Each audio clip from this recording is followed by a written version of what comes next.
ఆశీర్వాదం నీకు ఎప్పుడు ఉంటుంది అని చెప్పనని ఒక అమ్మగా తన ప్రేమని పంచుతూ ప్రపంచంలో తల్లిని మించిన యోధులు ఎవ్వరూ లేరు స్టేజ్ మీద పాడటానికి కారణమయ్యారు. మరి అంతటి ఘనమూర్తికి మనం ఇచ్చే నివాళులు ఎంతవరకు చెప్పండి. అమ్మ కూడా ఎమోషనల్ అయిపోతూ ఉన్నారు.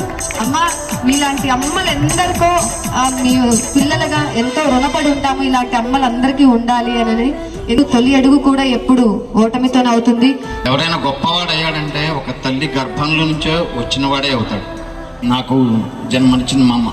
ఈ స్టేజ్ మీద ఆమెకు నేను సన్మానం చేసుకుంటాను.